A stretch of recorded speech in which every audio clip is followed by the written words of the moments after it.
Mesdames et messieurs, bonsoir et bienvenue à cette grande édition du journal télévisé qui portera essentiellement sur la rétrospective de la semaine.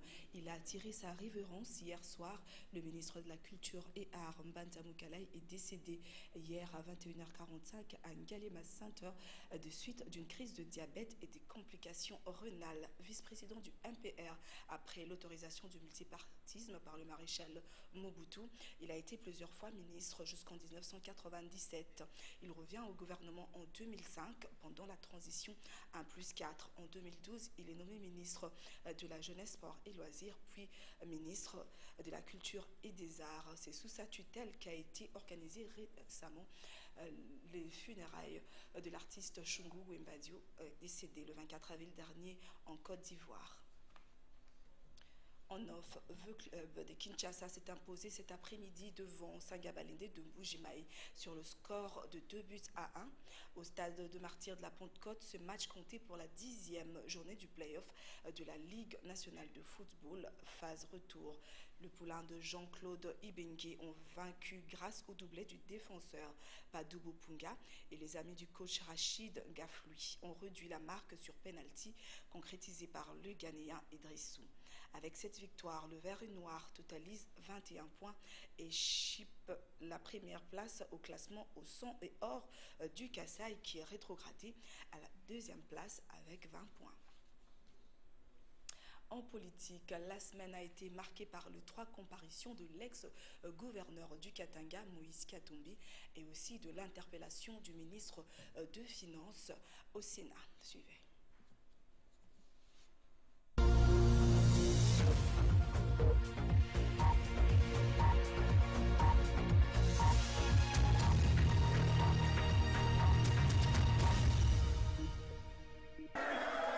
Lubumbashi de nouveau paralysé suite à l'audition de Moïse Katumbi au parquet général de la ville. En effet, c'est vers 11h20 que l'ancien gouverneur de l'ex-Katanga est arrivé au pied des marches du palais de la justice. Des blancs vêtus, drapeau de la RDC au cou, l'homme s'est fait accompagner d'une foule en liesse, scandant des slogans en son honneur. Dans son cortège, une présence fort remarquée des membres de sa famille, de certains opposants, à l'instar de Jean-Claude Vwemba, Christophe Lutundula, Dani Banza, Kyungwa Koumanza, pour ne citer que ceux-là. Un important dispositif policier a été déployé. Par ailleurs, toutes les activités commerciales ont été paralysées au centre-ville de Lubumbashi. Les voies d'accès au palais de la justice sont bloquées. La circulation des passants et des véhicules a été interdite. Une foule immense a accompagné l'ex-gouverneur du Katanga, Moïse Katumbi, à sa 3e audition à l'office du procureur général près de la cour d'appel de Lubumbashi. Cette foule s'est heurtée aux forces de l'ordre. Jet de pierre contre lacrymogène. C'est l'ambiance qui a régné avant que la raison reprenne les dessus. Moïse Katumbi a fait son entrée accompagné du collectif de ses avocats. Conseil, l'audition n'a duré que 2 à 3 quarts d'heure sur la demande de l'interrogé. À un endroit où les droits devraient primer, l'on a pourtant signalé plusieurs blessés parmi les civils.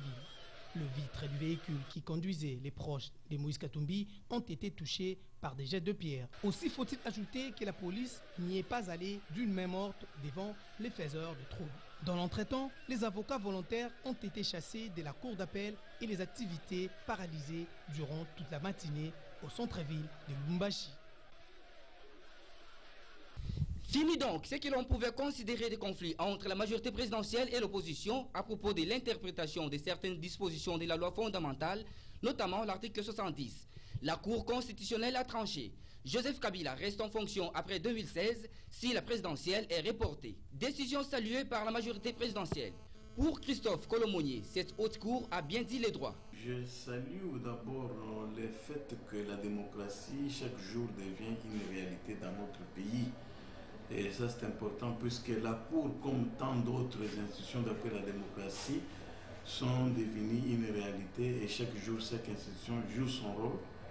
Voilà là une Cour qui est mise en place et qui est en train d'exercer pleinement ses prérogatives et ça c'est quelque chose à saluer dans la marche de notre processus démocratique tel qu'il a été amorcé dans notre pays. Une position connue en avance, estime la nouvelle société civile congolaise.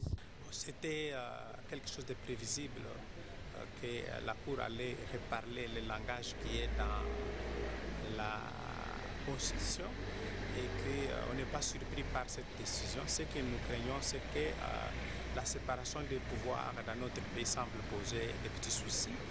Et maintenant, le boulevard est ouvert vers la transition, mais nous craignons que cela ait le coup sur le dialogue qu'on a beaucoup recrié. Certaines opinions accusent la Cour constitutionnelle d'avoir favorisé les glissements.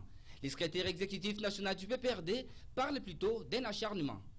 Je ne sais pas ce que ça veut dire le glissement. Ce qui est vrai est qu'il y a un temps pour commencer une chose, il y a un temps pour la terminer.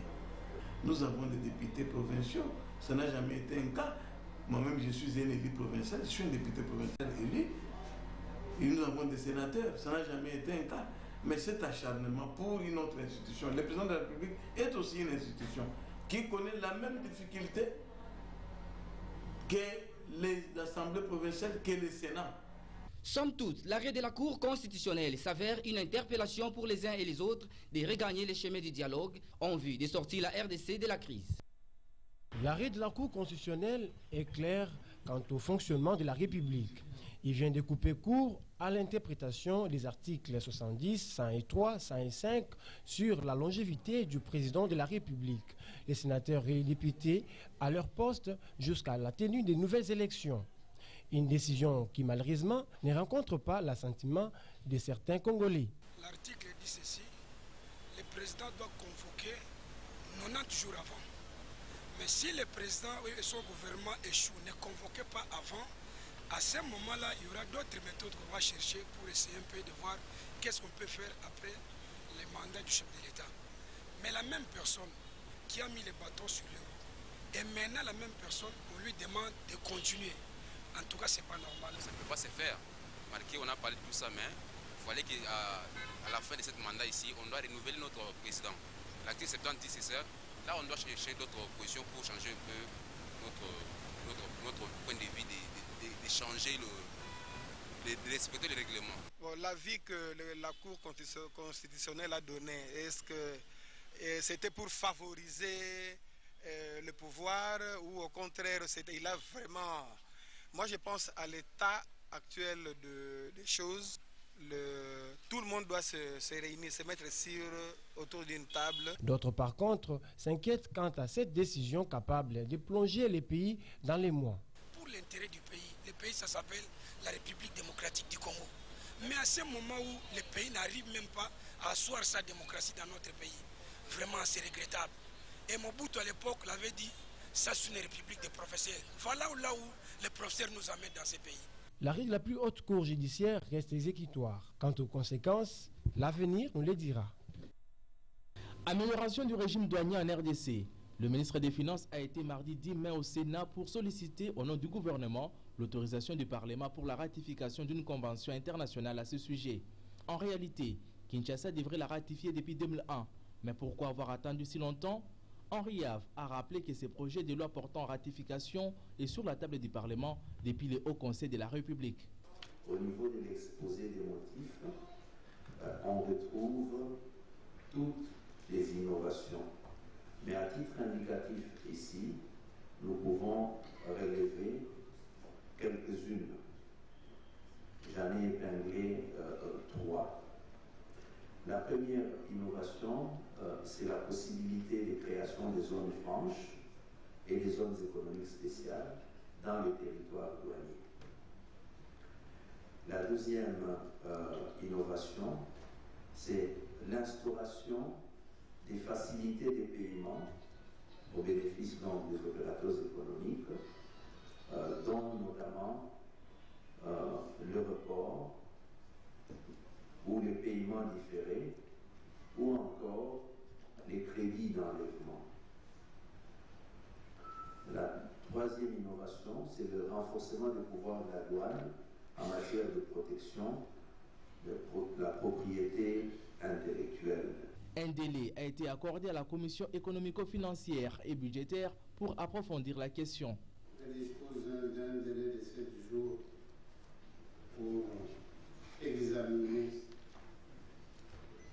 ce projet de loi. Il faut dire que les opérateurs miniers, par exemple, ont toujours plaidé pour que l'État congolais ne bouge pas les lignes dans son système fiscal et douanier dans les dossiers relatifs à la révision du code minier, afin, selon eux, de garder les caractères attractifs de ces secteurs.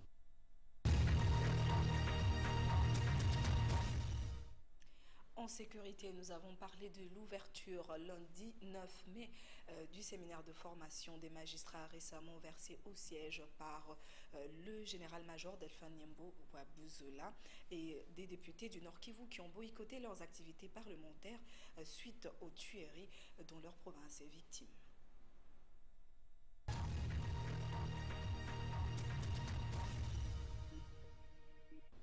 Tout est bien qui finit bien. C'est le cas de le dire avec la haute cour militaire qui a clôturé mercredi 11 mai 2016 son séminaire de formation organisé à l'intention des magistrats du parquet récemment versés au siège sur ordonnance présidentielle. Durant 3 jours, les séminaristes ont pu renforcer leurs capacités sur différents thèmes développés, notamment la gestion de la juridiction et la tenue des registres, l'administration des preuves devant les juridictions militaires, les exceptions et incidents dans la procédure militaire, la rédaction des jugements, ainsi que les modes de saisine des juridictions militaires. Nous estimons que ce sont des outils capables de vous aider à faire face aux différentes questions de droit auxquelles vous pourrez être confrontés dans votre carrière de juge. Nous attendons de vous, nouveau, que vous puissiez dorénavant adopter un comportement différent, un comportement qui soit conforme aux dispositions légales. Les apprenants qui ont remercié les premiers présidents de la haute cour militaire pour cette initiative et la première du genre n'ont pas manqué d'exprimer leur satisfaction. Pour vous prendre au mot, nous retenons dans l'esprit et dans la lettre votre trilogie: la discipline, la science et la conscience. Monsieur le Premier Président, mon général, nous vous promettons de mettre en exergue en toute humilité vos instructions. Restons soumis à vos ordres. L'on ne peut qu'attendre de ces futurs juges la pratique de toutes les connaissances acquises lors de la tenue des audiences dans les juridictions militaires.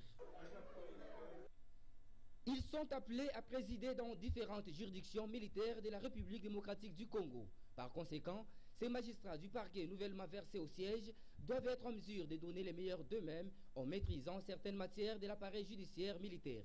D'où l'importance de ces séminaires de formation de 3 jours ouverts ce lundi par les premiers présidents de cette haute juridiction militaire qui s'inscrit dans le cadre des renforcements des capacités. Dans ce mot, le numéro 1 de la haute cour militaire a invité les apprenants à mettre en pratique ce qu'il a toujours appelé la trilogie, c'est-à-dire la discipline, la science et la conscience. Ceci pour le meilleur accomplissement de leur mission. Le respect du travail, respect de la hiérarchie. La discipline, c'est la volonté, parce qu'il faut quand même que cette discipline soit librement consentie, d'accomplir sa mission. Une erreur commise par un juge peut avoir des répercussions graves dans un procès, a souligné Delphin Nyembo Wabuzola. Je suis assez sévère au niveau du tribunal, au niveau des cours et même de la haute cour. Parce que l'erreur que peut commettre un juge, elle est lourde de conséquences. Notons par ailleurs que le colonel Nzaokeba Jean-Claude, l'orateur du jour, s'est entretenu avec ses magistrats sur le thème « Le rôle et le pouvoir du président d'une composition à l'audience d'une juridiction militaire ». Les élus des territoires de Beni et Lubero attendent désormais une plénière spéciale où sera discuté ces dossiers. Cette résolution est ressortie de leur entretien avec le président de l'Assemblée nationale de la semaine dernière. Honorable Jean-Chrysostome Vahamoutimouké Chaïra, élu du Lubero, ajoute qu'un certain nombre de ministres seront associés à cette plénière. Objectif, trouver des solutions efficaces pour la sécurisation de la population du Grand Nord Kivu. Parce qu'il s'agit de la vie des hommes et des femmes, et surtout de la vie des enfants que nous voyons massacrer chaque jour. Ça demande donc qu'on réfléchisse au-delà de ce qu'on a toujours fait. Nous avons claqué la porte aux travaux de l'Assemblée. Le président de l'Assemblée nationale, Aubin Minakou, a décidé de nous recevoir hier à son bureau au Palais du Peuple. Nous avons eu un échange responsable et il a été décidé qu'une plénière spéciale sera convoquée au cours de cette semaine à huis clos et nous allons faire des résolutions impératives aux différentes institutions de la République. Nous nous sommes dit, malgré cette promesse d'une plénière, nous ne reprenons pas le chemin du Palais du Peuple en attendant que cette assemblée, cette plénière puisse avoir lieu. Meurtrie par la guerre, la population de cette partie de la République démocratique du Congo salue cette décision. Ces parlementaires sont là, c'est nous la population qu'ils avaient élus. Je pense qu'ils ne doivent pas nous laisser pendant que nous sommes en train d'être massacrés et continuer avec d'autres problèmes. Je pense que le problème qui est le plus urgent, c'est d'abord la sécurité de leur population. Moi, j'ai salué cette mesure des élus parce que la première des choses d'abord, ici chez nous au Congo, c'est la sécurité. Je pense que cette mesure peut être importante pour toute la population du Nord Kivu. Bon, en fait, je crois que c'est d'abord la paix qu'il faudrait privilégier. Nous louons cette décision si c'est pour combattre avec la population et disons qu'ils doivent plaider pour que ces massacres cessent. Par ailleurs, la nuit du lundi 9 à ce mardi 10 mai, un mouvement suspect des rebelles EDF Nalu a été observé sur l'axe Luna-Kamango. Les autorités administratives de la province de l'Ituri apaisent les esprits et promettent que ces mouvements des EDF Nalu seront contrôlés. Butembo, Benita Toshazawadi, Antenne A. Et en santé, sachez que le 12 mai, le monde entier a célébré la journée internationale de l'infirmière. Et à Kinshasa, il s'est tenu jeudi une réunion de sensibilisation sur la prise en charge du paludisme. C'était à l'INPES, dans la commune de Kassavou.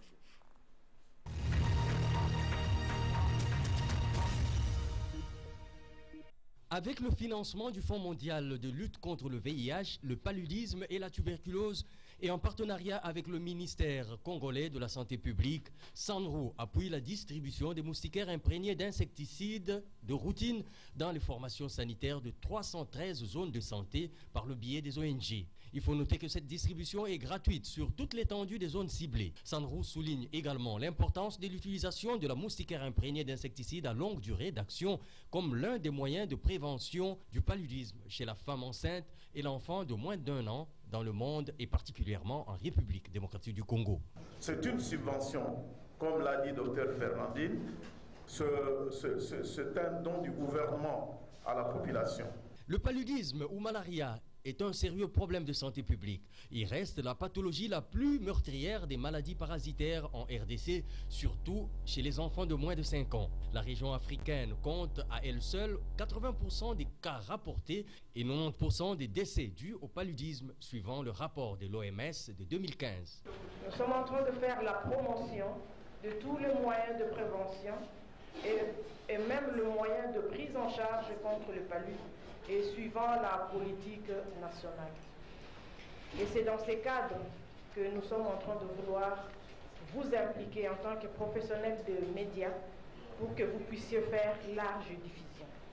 Il s'y est de signifier que par ordre d'importance, la République démocratique du Congo occupe le 2e rang en termes de mortalité palustre dans le monde. Suivant le rapport du PNLP de 2014, près de 9 millions de cas ont été enregistrés avec près de 25 000 décès.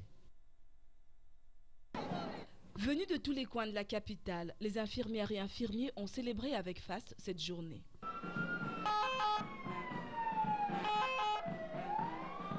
Ce personnel, qui pourtant soigne et passe beaucoup plus de temps avec le malade, travaille dans des conditions difficiles.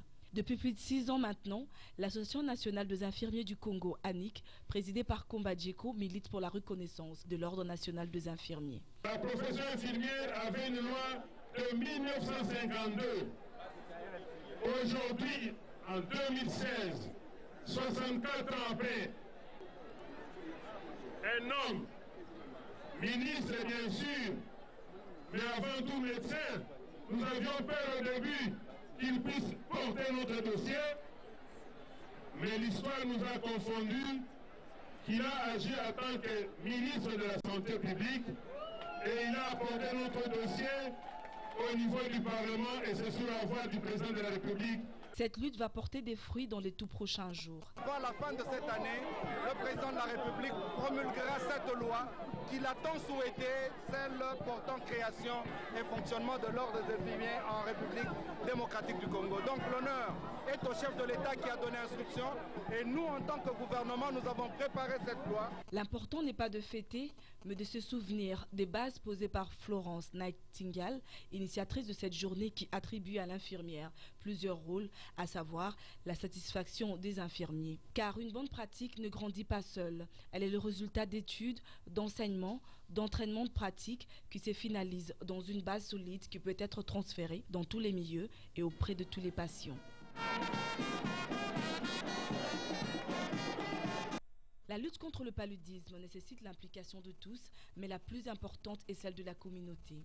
Car les familles doivent être sensibilisées pour l'assainissement intra- et péridomiciliaire, c'est là allant de leur responsabilité. Mais elles doivent également être au courant de l'utilisation de la moustiquaire imprégnée d'insecticides qui devait être disponibilisée par le gouvernement. Il était important que je partage d'abord l'information avec tous les cadres de mon ministère qui sont dans la ville de Kinshasa et que nous puissions relever le défi, sauver des vies qui sont évitables justement par la prévention. Au niveau de la prise en charge, une malaria simple est traitée gratuitement dans toutes les zones de santé soutenues par le gouvernement provincial. La ville de Kinshasa en compte 35. Parce que si nous traitons correctement les cas de paludisme simple, les cas de paludisme grave seront complètement réduits et je pense qu'à ce moment-là, nous aurons rendu œuvre utile à notre population. Le ministre de la Santé publique, Félix Kabange, a à l'occasion mis un accent sur la prise en charge psychologique du patient, une action simple qui peut guérir à 50% le malade. Pour clore cette réunion, des médicaments et intra-antipaludéens ont été remis au médecin inspecteur provincial qui va à son tour les relayer dans différentes zones de santé.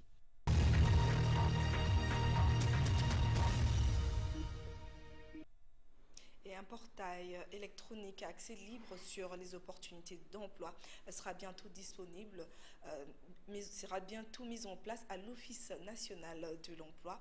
Et nous vous avons aussi diffusé l'état actuel des routes Pacadjouma et Sekomaf.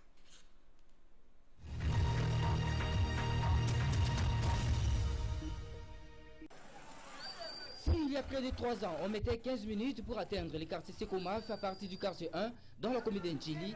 Aujourd'hui, il faudrait compter plus d'une heure pour parcourir ces tronçons, à peine de 10 km. La route est fortement endommagée, parsemée de crevasses assez profondes que seuls les taxis-motos peuvent les braver. Aucune voiture ne passe par ici. Seules les motos circulent avec beaucoup de difficultés. D'ailleurs, nous nous posons la question de savoir où sont les autorités que nous avons votées. Conséquence de cette détérioration, les quartiers deviennent de plus en plus enclavés. Difficultés de transport en commun, difficultés d'écoulement des produits vivriers et des mamans maraîchères dans les grands marchés de Kinshasa, ainsi que l'insécurité grandissante. Je suis écœurée de voir l'état actuel de la route. Ça ne nous permet plus d'aller chercher les pains quotidiens ou l'argent pour la scolarisation de nos enfants. Que l'autorité compétente puisse voir ces problèmes.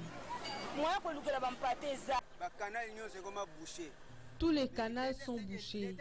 Cela fait couler beaucoup d'eau du jardin de ces côtés.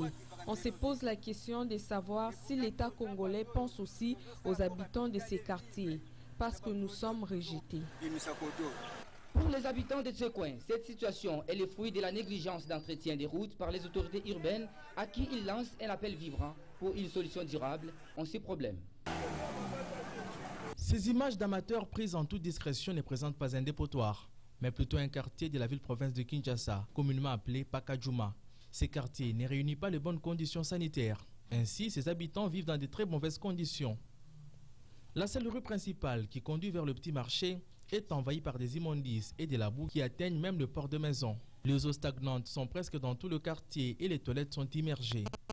Comme conséquence, les habitants de ces quartiers sont donc exposés aux différentes épidémies telles que le choléra. Si seulement le gouvernement pouvait jeter un coup d'œil sur ces quartiers, car on ne vit qu'une seule fois, dit-on.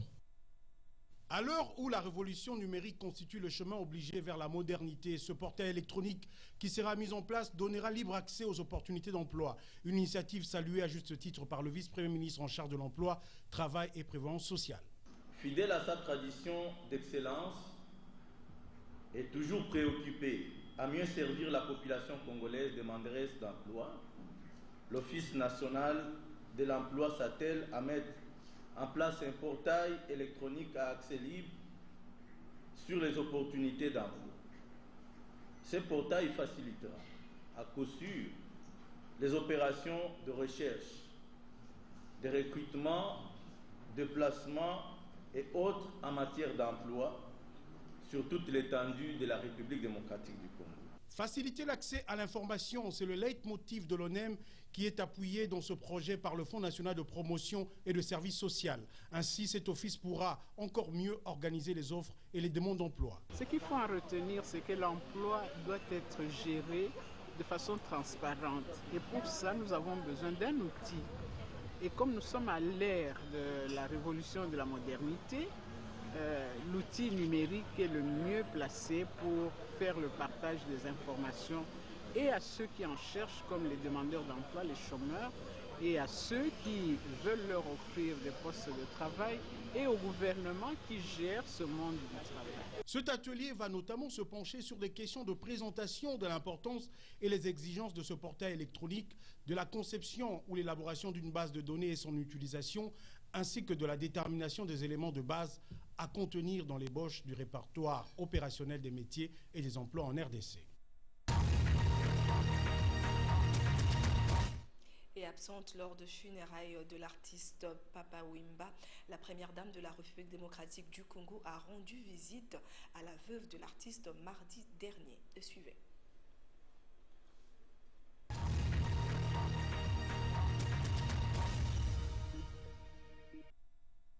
Marie-Olive Lembe Kabila, au chevet de la veuve de Jules Chungu Wembadio, dit Papa Wemba, pour la consoler après la disparition de son défunt mari. Après les obsèques de haut rang organisées sur instruction du chef de l'État, cette visite de la première dame est venue apporter du réconfort à Marie-Rose Luzolo, reconnue sous le nom d'Amazon, et de ses enfants. L'épouse du chef de l'État a échangé près de 3 heures avec la veuve qui lui a raconté les circonstances qui ont conduit à la mort de Papa Wemba. La première dame, très affectée par le décès de cet artiste musicien, a eu de mots justes pour témoigner. Vous vous souvenez, pour ceux qui étaient invités à mon anniversaire à Goma, comme il fallait transporter certaines personnes, dans l'avion, il n'y avait pas assez de place en first class et en business. Et c'était lui qui avait mis l'ambiance et qui s'était porté volontaire de rentrer en premier dans la classe économique, parce qu'une grande star comme celle-là s'est rabaissée, s'humilier, rentrer en classe économique sans donner des conditions. Ça m'a beaucoup touchée. L'épouse du chef de l'État a aussi à cette occasion appelé chacun à ne pas déshonorer la mémoire de Papa Wemba. Je vais commencer par conseiller un tout petit peu toutes ces personnes qui s'adonnent déjà maintenant à déshonorer l'illustre disparu au travers les médias. S'il vous plaît, arrêtez. Nous sommes africains. Des présents ont été apportés à cette famille.